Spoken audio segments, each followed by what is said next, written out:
আসসালামু আলাইকুম। সবাই কেমন আছেন? আশা করি সবাই ভালো আছেন।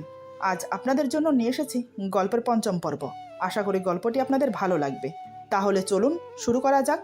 সন্ধ্যার দিকে রান্নাঘরে নুডলস রান্না করছিলাম। তখন রিনি এসে বলে, আমার জন্য ব্ল্যাক কফি বানিয়ে দাও। আমি বললাম, নুডলস রান্না করা শেষ হলে তোমার জন্য ব্ল্যাক কফি বানিয়ে দেব। আমার কথাটা শুনে রিনি রেগে গিয়ে বলে, তোমার সাহস তো কম না, আমার মুখের উপর কথা বলো। সামান্য একটা কফি বানিয়ে দিলে কি এমন হয়ে যাবে? যেভাবে কথা বলছো মনে হচ্ছে দিমাগে পা মাটিতে পড়ছে না। বিয়ে তো করেছো একটা বিবাহিত পুরুষকে, তাও আবার 2 বাচ্চার বাবা। তবে আমি এটা ভেবে পাচ্ছি না তোমার মা বাবা এমন ছেলের কাছে কিভাবে বিয়ে দিল। আমার মনে হয় নিশ্চয়ই গরিব ঘরের মেয়ে তুমি, তাই এমন ছেলের কাছে তোমাকে বিয়ে দিয়েছে। বিবাহিত পুরুষকে বিয়ে করে যেভাবে কথা বলো, না জানি অবিবাহিত ছেলেকে বিয়ে করলে কি করতে। তখন তো মনে হয় পাখা গজাতো। দেখো, তোমার সাথে ফালতু কথা বলার সময় আমার নেই। নুডলস পরে রান্না করো, আগে আমার কাজ করো। কফিটা বানিয়ে আমার রুমে নিয়ে আসো। এদিকে আমি তো হতভ্রম হয়ে তাকিয়ে আছি ওর দিকে। বিষয়ে অবাক হতেও যেন ভুলে গেছি। মেয়েটি আমাকে এতগুলো কথা কেন বলল? কিসের ভিত্তিতে কথাগুলো বলেছে ও? আর আমি কেনই বা ওর কথার উত্তর দিতে পারছি না? ও হয়তো নিজেও জানে না কাকে ও কি বলছে। আসলে আমি কে? আমার পরিচয় কি? আমি কার মেয়ে? আর আমার স্বামীই বা কে? সেটা সময় হলেই টের পাবে। আমাকে এভাবে তাকিয়ে থাকতে দেখে রিনি আবার বলে, কি হলো, এমন ড্যাব ড্যাব করে তাকিয়ে আছো কেন? আমার কথা কি কানে যায়নি? এবার আমি বললাম, শোনো রিনি, তুমি যেমন এই বাড়ির বউ, তেমন আমিও এই বাড়ির বউ। আমি তোমার চাকরানি না যে যখন তখন এসে আমাকে হুকুম করবে। আমার কথা শুনে রিনি কিছু বলতে যাবে, এমন সময় শাশুড়ি মা এসে বলে, সামান্য কফিই তো চেয়েছে, তাতে এত আপত্তি করার কি আছে? মায়ের কথাটা শুনে আমি বেশ অবাক হলাম। আসলে কথাটা কেমন যেন লাগলো, কারণ মা অন্যায় কিছু মেনে নেয় না। মায়ের কথা শুনে রিনির মুখে হাসি ফুটে উঠল, কিন্তু সে হাসি চিরস্থায়ী হলো না। মা আবার বলে, ছোট বউ, তুমি নুডলস রান্না করো, আর ইভা তোমাকে কফি বানিয়ে দিচ্ছে। এবার বুঝতে পারলাম মা তখন ওই কথা কেন বলল। মায়ের কথা শুনে এবার আমার মুখে হাসি ফুটলো, কিন্তু রিনির মুখ কালো হয়ে গেল। রিনি বলে, কি, আমি নুডলস রান্না করব? মা বলে, হ্যাঁ রান্না করবে, তাতে কি হয়েছে? শোনো ছোট বউ, 20 বছর বয়সে এই বাড়িতে বউ হয়ে এসেছি। বিয়ের 1 বছরের মাথায় ফাহিমের জন্ম হয়, তার 5 বছর পরে রিফাতের জন্ম হয়। বিয়ের 10 বছর পর্যন্ত আমার শাশুড়ি মাকে পাই। সেই 10 বছরের শাশুড়ি মাকে একদিনের জন্য বুঝে উঠতে পারিনি সে আমার শাশুড়ি মা ছিল নাকি আমার নিজের মা ছিল। আমি যেমন তাকে মায়ের জায়গায় রেখেছি, সেও আমাকে তেমন নিজের মেয়ের মতো ভালোবাসতো। কাজে ভুল হলে হেসে বলতো, পরের বার ঠিক হবে, আমি তোমাকে শিখিয়ে দেব। আর তুমি এই বাড়িতে বউ হয়ে প্রথম দিন এসেই আমার সাথে খারাপ ব্যবহার করা শুরু করেছো। হ্যাঁ, মেনে নিলাম তুমি বিদেশে থেকেছ, তাই বলি কি ভদ্রতা বলতে কিছু থাকবে না? শাশুড়ি মায়ের কথা শুনে খুব ভালো লাগলো। সে যেমন ভাগ্য করে শাশুড়ি পেয়েছে, তেমন আমিও ভাগ্য করে তার মতো মা পেয়েছি। রিনি মায়ের কথা শুনে বলে, মা, আপনাদের পুরনো দিনের কথা বলে এখন কি লাভ? আজকাল এরকম হয় না। আমি আর রিফাত ঠিক করেছি আমাদের সব কাজ শেষ করে বিদেশে চলে যাব। আর কখনো দেশে আসার প্রশ্নই আসে না। মা বলে, আচ্ছা বেশ, তবে আর কতদিন দেশে আছো? রিনি কিছু বলতে যাবে, তার আগেই রিফাত অনেকগুলো খাবারের প্যাকেট ডাইনিং টেবিলের উপর রাখতে রাখতে বলে, মা, খুব খিদে পেয়েছে, তাড়াতাড়ি খেতে দাও। মা বলে, দাঁড়া, এত তাড়াহুড়ো কিসের? ইভা, তুমি যাও তো, ফাহিমকে ডেকে নিয়ে আসো। আমি বললাম, হ্যাঁ মা, যাচ্ছি। মায়ের কথা মতো আমি ফাহিমকে ডাকতে রুমে চলে আসি। এসে দেখি 2 মেয়েকে বুকের উপর রেখে ফাহিম ঘুমোচ্ছে। আমি মাইশাকে কোলে নিতেই ফাহিম চোখ মেলে তাকিয়ে বলে, কি হলো এটা? আমার মেয়ের ঘুম ভেঙে গেল যে। আমি বললাম, সন্ধ্যাবেলা এখন কিসের ঘুম? হ্যাঁ, এখন উঠুন তো। ফাহিম বলে, সপ্তাহে একদিন আমার মেয়েদের সাথে সময় কাটাতে পারি, তুমি কি সেটাও হতে দেবে না? আমি বললাম, পরিবারের সবাইকেও সময় দিতে হয়, এবার চলুন তো, মা ডাকছে। ফাহিম বলে, কেন, আবার কি হয়েছে? আমি বললাম, আমি কি করে জানবো? ফাহিম বলে, হ্যাঁ তাও তো ঠিক, আচ্ছা চলো গিয়ে দেখি কি হয়েছে। এই বলে ফাহিম মাহিরাকে কোলে নিল, আর আমি মাইশাকে কোলে নিয়ে ডাইনিং রুমে গেলাম। মাইশাকে মায়ের কোলে দিয়ে সবার জন্য নুডলস আর রিনির জন্য কফি এনে টেবিলের উপর রাখলাম। রিনি কফি হাতে নিয়ে রুমের দিকে চলে যাচ্ছে দেখে মা বলে, আমার কথা শুনে তারপর যেখানে খুশি সেখানে যাও। মায়ের কথা শুনে রিনি দাঁড়িয়ে গেল। রিফাত বলে, ভাইয়া তো এসেছে, এখন বলো তোমার কি কথা আছে। মা বলে, হ্যাঁ বলছি। এই বলে মা কিছুক্ষণ চুপ করে রইল, তারপর জোরে একটা নিঃশ্বাস ফেলে বলে, তোরা দেশে কতদিন থাকবি আমাকে বল, কারণ সেই অনুযায়ী আমাকে কাগজপত্র তৈরি করতে হবে। ফাহিম বলে, ওরা কতদিন থাকবে সেটা জেনে কিসে কাগজপত্র তৈরি করবে? দেখো মা, আমাদের ভাইদের মধ্যে কোনো ভাগ হোক সেটা আমি চাই না। মা বলে, তুই চুপ কর, আমার সিদ্ধান্ত জানানোর জন্য তোকে ডেকেছি, তোর মতামত জানার জন্য না। রিনি বলে, মা তো ভালো কথা বলেছে। আমাদের ভাগে যতটা সম্পত্তি পাবো সেগুলো বিক্রি করে বিদেশে যেতে পারলে খুব ভালো হবে। আমরাও সুখে শান্তিতে সংসার করতে পারবো। রিনির কথা শুনে মা রেগে যায়। মা গম্ভীর সুরে বলে, আমি তো একবারও বলিনি যে আমি সম্পত্তি ভাগ করে দেব। তাহলে এখানে সম্পত্তি নিয়ে কথা হচ্ছে কেন? রিফাত বলে, সম্পত্তি ভাগ করবে না কেন? আমরা দেশে যতদিন আছি ততদিনের মধ্যে তাড়াতাড়ি আমার ভাগ বুঝে নিতে চাই। মা এর কোনো প্রতিবাদ না করে বলে, আচ্ছা ঠিক আছে, তোর ভাগ তোকে বুঝিয়ে দেব। কিন্তু হ্যাঁ, আমার বাবার দেওয়া যে বাড়ি আর জমি আছে সেটা পাবে যে বৌমা আমাকে মায়ের মতো ভালোবাসবে, এমনকি এই বাড়ির যোগ্য বউ হবে, তাকে দেব। রিফাত বলে, মা এটা আবার কেমন কথা বললে? যার যার ভাগ তাকে দিয়ে দিলেই তো হয়। রিনি বলে, আপনার বাড়ির যোগ্য বউ তো ইভা আপু হবে, কারণ উনি তো সব কাজ করতে পারে, আপনাকে নিজের মায়ের মতো ভালোবাসে, এমনকি আপনার মনের মতো। কাজে এখন ওনারই তো সুবিধা হলো, যাতে সব সম্পত্তি উনি পেয়ে যায়, তাই আপনি এ কথা বলছেন। রেনির কথা শুনে ফাহিম খুব রেগে যায়। ফাহিম মাকে বলে, দেখেছো মা, সম্পত্তির ভাগ করতে গিয়ে ইভাকে অপমান করার সুযোগই বেশি পেয়েছে। মা বলে, আহা বাপু, তোরা চুপ কর তো, নিজেদের মধ্যে ঝামেলা করিস না। আমি যা বলেছি সে কথা নড়চড় হবে না। মায়ের শেষ কথা শুনে রিনি আর রিফাত কোনো কথা না বলে রুমে চলে গেল। মা মাহিরা মাইশাকে নিয়ে তার রুমে চলে গেল। আমি আর ফাহিম চেয়ারে বসে আছি। আমি মনে মনে ভাবছি, এই সংসারে কয়েকদিনে এসে পুরো সংসারের দায়িত্ব নেওয়া বা সম্পত্তি ভাগ হওয়া এসব আমি চাইনি। আবার মায়ের কাছে এক ছেলের বউ ভালো হয়ে থাকবে, আরেক ছেলের বউ খারাপ হয়ে থাকবে, এই ব্যাপারটা একদম ভালো লাগছে না। আমাদের পরিবারের সাথে কিছুদিন ঋণী থাকলে আমার মনে হয় ও সবার সাথে মানিয়ে নিতে পারবে। ওকে কিছু দিনের সময় দেওয়া উচিত। চিন্তা ভঙ্গ হলো ফাহিমের কথা শুনে। ফাহিম বলে, এই এত কি ভাবছো? এতক্ষণ আমি ভাবনার জগতে হারিয়ে গিয়েছিলাম। ফাহিমের কথায় হুঁশ ফিরে। আমি বললাম, কই না, কিছু না তো। ফাহিম বলে, কতদিন হলো ছাদে গিয়ে চাঁদের আলো উপভোগ করি না, তুমি যাবে আমার সাথে? আমি বললাম, যাব, আপনি একটু বসুন, আমি 2 কাপ কফি বানিয়ে নিয়ে আসছি।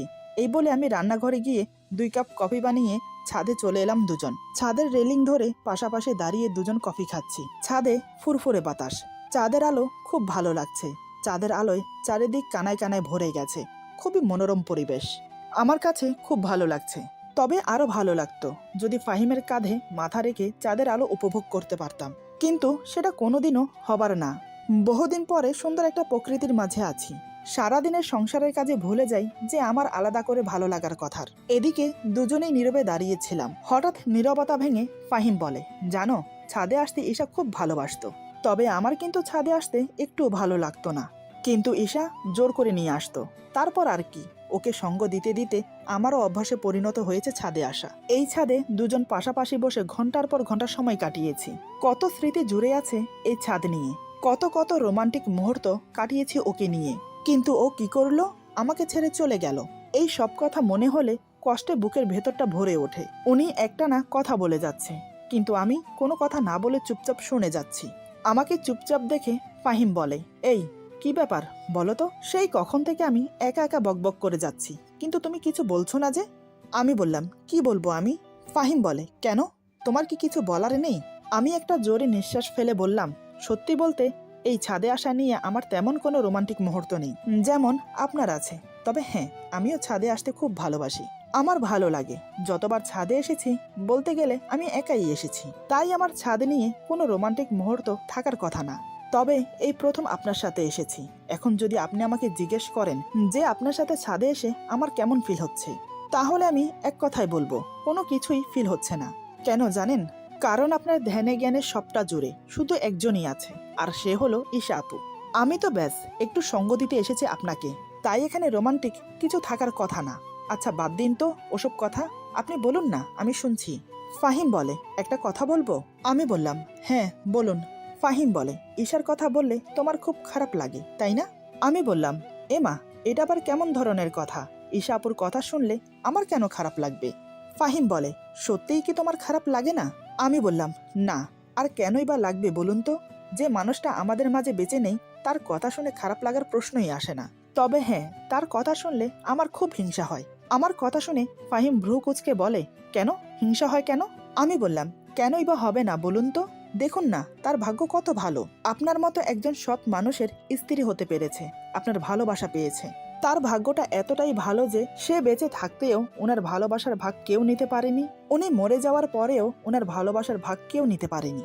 জীবিত থাকতে যেমন ওনার ভালোবাসা অটল ছিল, আর মরে যাওয়ার পরেও ওনার ভালোবাসা অটলই আছে। কি ভাগ্য তার, আপনার মতো সত্যিকারের ভালোবাসার মানুষ পেয়েছে। আর আমাকে দেখুন না, আমার কি ভাগ্য। যাই হোক, ছাড়ুন তো এসব, অন্য কথা বলুন। আসলে আমি আর কোনো কথা বলতে পারছিলাম না, কান্নায় গলা বুজে আসছে। তাই কথা শেষ করে অন্যদিকে ফিরে গেলাম, যাতে আমার চোখের পানি ফাহিমের চোখে না পড়ে।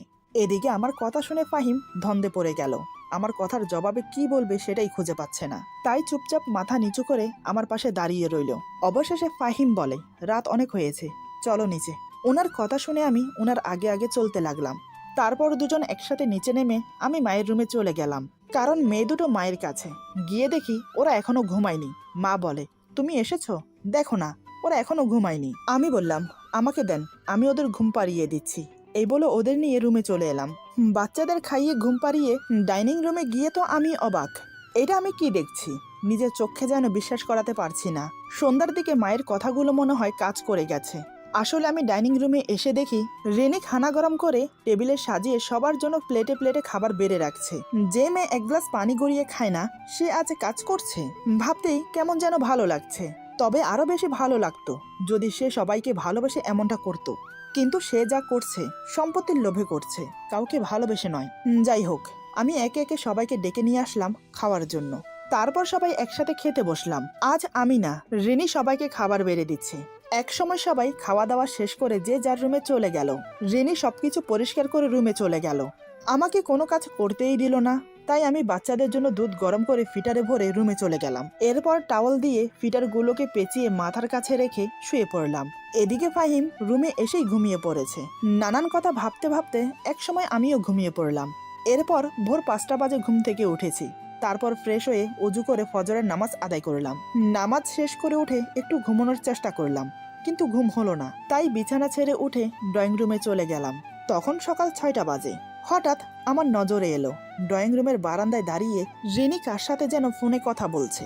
ব্যাপারটা দেখে খুব অবাকই হলাম, কারণ ও এমন ভাবে কথা বলছে যাতে কেউ না দেখে না শোনে, আর কেমন যেন বিচলিতভাবে এদিক ওদিক তাকাচ্ছে। আমার কাছে কেমন যেন সন্দেহ হলো, আবার কৌতূহলও হচ্ছে শোনার জন্য। তাই আমি ধীরে ধীরে এমন ভাবে ওর পিছনে গিয়ে দাঁড়ালাম যাতে ও টের না পায়। ওর কথা শুনে এটা বুঝলাম ও বাইরে খাবার অর্ডার করছে। আমার প্রশ্ন হলো, কিন্তু কেন? সত্যিই কি রিনি রান্না করতে পারে না? যদি না পারে তাহলে আমাকে বলতো, আমি সবটা করে দিতাম। মনে মনে এসব ভাবছি। এদিকে রিনি কথা শেষ করে ফোন কেটে পেছন ঘুরে তাকাতেই আমাকে দেখে চমকে ওঠে। আসলে ও সত্যিই টের পায়নি আমি ওর পেছনে দাঁড়িয়ে আছি। রিনি মনে মনে বলে, ইভা আপু কিছু শুনে ফেলেনি তো? যদি শুনে ফেলে তাহলে তো সর্বনাশ। ভাবনা থেকে বেরিয়ে রিনি আমতা আমতা করে বলে, ইভা আপু, তুমি এখানে? আমি বললাম, আমি কেন এখানে সেটা না হয় পরে বলছি, তার আগে তুমি বলো, তুমি এখানে দাঁড়িয়ে কার সাথে ফোনে কথা বলছো? আমার কথা শুনে রিনি ঘাবড়ে যায়। রিনি বলে, কই, কারোর সাথে না তো। আমি বললাম, লুকিয়ে লাভ নেই, আমি সব শুনেছি। রিনি বলে, তেমন কিছু না, ওই আর কি। আমি বললাম, দেখো রিনি, তুমি যে সকালের ব্রেকফাস্ট অর্ডার করেছো সেটা আমি খুব ভালো করেই জানি, কিন্তু কেন? তুমি যদি রান্না করতে না পারো তাহলে আমাকে বলতে, আমি রান্না করে দিতাম। কেন শুধু শুধু বাইরে থেকে খাবার অর্ডার করতে গেলে? একটা কথা কি জানো, শ্বশুর বাড়িতে কেউ কিছু শিখে আসতে হয় না, শ্বশুর বাড়িতে এসেও সবকিছু শেখা যায়। এই যে তুমি আমাকে দেখছো, আমিও তো তোমার মতোই ছিলাম, কিছুই জানতাম না, কিন্তু শ্বশুর বাড়িতে এসে সবকিছু শিখে নিয়েছি। আমার মনে হয় তুমিও যদি চেষ্টা করো তাহলে পারবে। আরেকটা কথা, এই বাড়ির মানুষগুলো কিন্তু অনেক ভালো, বিশেষ করে আমার শাশুড়ি মা। উনি একটু রাগী হলেও মনের দিক দিয়ে অনেক ভালো। আর হ্যাঁ, এই বাড়ির মানুষগুলোর জন্য যা করবে ভালোবেসে মন থেকে করবে, তাহলে দেখবে সবাই তোমাকে কিভাবে আপন করে নেয়। এই বলে আমি রুমে চলে এলাম। ফাহিম তখনও ঘুমোচ্ছে, আজ অফিস ছুটি, তাই আমিও ডাকলাম না। 8:30টার দিকে একে একে সবাই ডাইনিং টেবিলে জড়ো হলো। রিনি সবাইকে নাস্তা বেড়ে দিচ্ছে। কেউ কোনো কথা না বলে চুপচাপ খেয়ে নিল। খেয়ে দিয়ে যে যার রুমে চলে গেল। আমি আর রিনি সব পরিষ্কার করে দুপুরের রান্নার আয়োজন করতে লাগলাম। রিনিও আমার হাতে হাতে কাজ করে দিচ্ছে। একসময় দুপুরের খাবার রেডি হয়ে গেল। ফাহিম আর রিফাত মসজিদ থেকে জোহরের নামাজ পড়ে এসে খাবার টেবিলে হাজির হলো। মা মাহিরা আর মাইশাকে ঘুম পাড়িয়ে খাবার টেবিলে আসে। আমি আর রিনি ফ্রেশ হয়ে এসে সবাইকে খাবার বেড়ে দিয়ে আমরা দুজনে বসে পড়লাম খেতে। খাওয়া দাওয়া শেষ করে যে যার রুমে চলে গেল রেস্ট করতে। আমি মনে মনে ভেবে নিলাম রিনি মনে হয় নিজেকে পরিবর্তন করতে চেষ্টা করছে, কিন্তু আমার ধারণা সম্পূর্ণ ভুল ছিল। বিকেলের দিকে সবার জন্য নাস্তা বানিয়ে ড্রয়িং রুমের টি টেবিলের উপর সাজিয়ে রেখেছি। আসলে এই সময়টা সবাই নাস্তা খেতে খেতে টিভি দেখবে আর এনজয় করবে। একে একে সবাই নাস্তা খেতে ড্রয়িং রুমে হাজির হলো। সেই ফাঁকে আমি রান্নাঘর পরিষ্কার করে চলে এলাম। সবাই একসাথে বসে নাস্তা করছে আর গল্প করছে, সাথে আমি আর রিনিও ছিলাম। আমি সবে মাত্র নাস্তার প্লেট হাতে নিয়ে একটি পাকোড়া মুখে দিতে যাব, তখনই রিনি বলে, এই ইভা আপু, আমার জন্য 1 কাপ ব্ল্যাক কফি বানিয়ে নিয়ে আসো তো। আমার খুব মাথা ধরেছে। ওর কথা শুনে আমি বেশ অবাক হলাম, কারণ ও আমাকে আবদারের সুরে নয়, হুকুমের সুরে কথা বলছে, যেন আমি ওর চাকরানি, তাই আমাকে হুকুম করছে।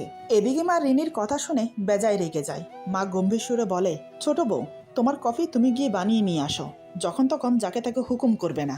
তুমি যেমন এই বাড়ির বউ, তেমনি ইভাও এই বাড়ির বউ। মায়ের কথা শুনে রিনি বেশ রেগে যায়। সে কারো তোয়াক্কা না করে চেঁচিয়ে বলে, কেন, 1 কাপ কফি বানিয়ে দিলে কি এমন ক্ষতি হয়ে যাবে? 1 কাপ কফি বানাতে নিশ্চয়ই হাত খসে পড়ে যাবে না? যাকে যে কাজে মানায় তাকে সে কাজ করতে দিন না মা। কেন সবসময় যে কোনো কথায় আপনি প্রতিবাদ করেন? আরেকটা কথা, যারা তার সাথে আমার তুলনা করবেন না। আমাকে দেখুন আর ওনাকে দেখুন, আসমান জমিন পার্থক্য। একটা গরিব ঘরের মেয়ে কিভাবে আমার সমান হতে পারে বলুন তো? পোশাক আশাকেও তো কাজের মেয়েদের মতোই লাগে। রিনি আরো কিছু বলতে যাবে, তার আগেই মা চেঁচিয়ে বলে, মুখ সামলে কথা বলো রিনি। তোমার স্পর্ধা দেখে আমি অবাক হচ্ছি। কেউ ঘরের কাজ করলে সে কাজের লোক হয়ে যায় না, নর্মাল পোশাক পরলেও সে গরিব ঘরের মেয়ে হয়ে যায় না।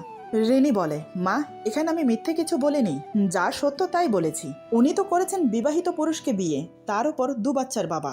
আচ্ছা, আপনি বলুন তো, কোনো ধনী পরিবারের মেয়েকে এমন ছেলের সাথে বিয়ে দেবে? বা কোনো ভালো পরিবারের মেয়ে এমন ছেলের কাছে বিয়ে বসবে? আর যাই হয়ে যাক, আমি তো এমন ছেলেকে কখনোই বিয়ে করব না। আর এমনিতেও আপনারা আমাকে না বললেও আমি সব বুঝতে পারি।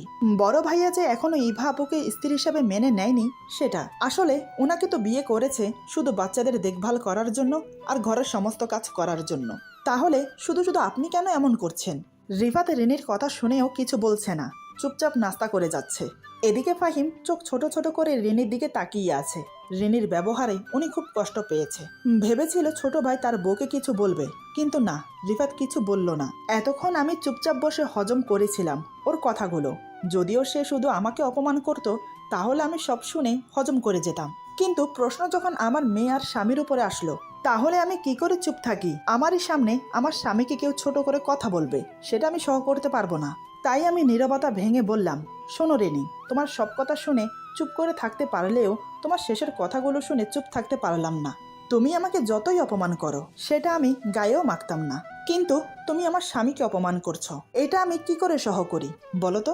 তুমি কাকে অপমান করছো, তোমার কোনো ধারণা আছে? আচ্ছা, তুমি আমাকে একটা কথা বলো, বিবাহিত পুরুষকে বিয়ে করলে জাত যায় নাকি? কোথায় লেখা আছে বলো তো যে বিবাহিত পুরুষকে বিয়ে করা যাবে না? সবচেয়ে বড় কথা হলো, উনি আমার স্বামী, উনি যেমনই হোক তাতে আমার কিছু যায় আসে না। কিন্তু তোমার কেন এত মাথা ব্যথা, আমি এটাই বুঝতে পারছি না। আর কি বললে তুমি? আমার স্বামী আমাকে স্ত্রী হিসেবে মেনে নেয়নি। সত্যি বলতে তোমার ধারণাটা সম্পূর্ণ ভুল। একটা কথা ভেবে দেখো তো, উনি যদি আমাকে স্ত্রী হিসেবে নাই মানতেন, তাহলে হয়তো বিয়ে করে এই বাড়িতে নিয়ে আসতেন না। উনি যদি আমাকে স্ত্রী হিসেবে নাই মানতেন, তাহলে হয়তো ওনার বাচ্চাদের দায়িত্ব আমাকে দিতেন না। উনি যদি আমাকে স্ত্রী হিসেবে নাই মানতেন, তাহলে হয়তো এই বাড়িতে একই ছাদের নিচে একই রুমে বসবাস করতে পারতাম না। আরও একটা কথা, বাড়ির কাজ করলেই কেউ কাজের মেয়ে হয়ে যায় না। আমি এই বাড়ির বউ, এরা সবাই আমার পরিবার, তাই সবার সব কাজ করে দেওয়া এটা আমার দায়িত্ব এবং কর্তব্য। তোমাকে ছোট বোন মনে করে বারবার ক্ষমা করে দিচ্ছি। তুমি এই বাড়িতে আসার পর থেকে বারবার আমাকে অপমান করছো, আমার স্বামীকে অপমান করছো। তাই বলে এটা ভেবো না আমি চুপচাপ সব সহ করব। নেক্সট টাইম আমার স্বামীর নামে কিছু বলার আগে ভেবে চিনতে বলো, তা না হলে আমার থেকে খারাপ আর কেউ হবে না। এই বলে আমি উঠে চলে গেলাম রান্নাঘরে ওর জন্য কফি বানাতে। আমার কথাগুলো শুনে রিনি চুপচাপ বসে ভাবতে লাগলো, আমি মনে হয় আজকে একটু বেশিই বলে ফেলেছি। ওনার সাথে কি আমি সত্যি অন্যায় করছি? হয়তো এমনটা করা আমার একদম উচিত হয়নি। এদিকে ফাহিম রিনির এমন ব্যবহারে খুব কষ্ট পেল। রিনি আমাকে অপমান করেছে, কিন্তু গায়ে লেগেছে ফাহিমের। ফাহিম মনে মনে বলে, অনেক হয়েছে, এবার থেকে আর না। এখন দেখা যাচ্ছে যা করার আমাকেই করতে হবে। কিছুক্ষণ পর আমি কফি বানিয়ে নিয়ে এসে ওর সামনে রেখে বললাম, এই নাও তোমার কফি। কফিটা খেয়ে আমাকে একটু উদ্ধার করো। রিনির জন্য কফি বানিয়ে নিয়ে এসেছি দেখে সবাই অবাক হলো। এত অপমানিত হবার পরেও যে আমি ওকে কফি বানিয়ে দিয়েছি, এটা যেন সবাইকে অবাক করলো।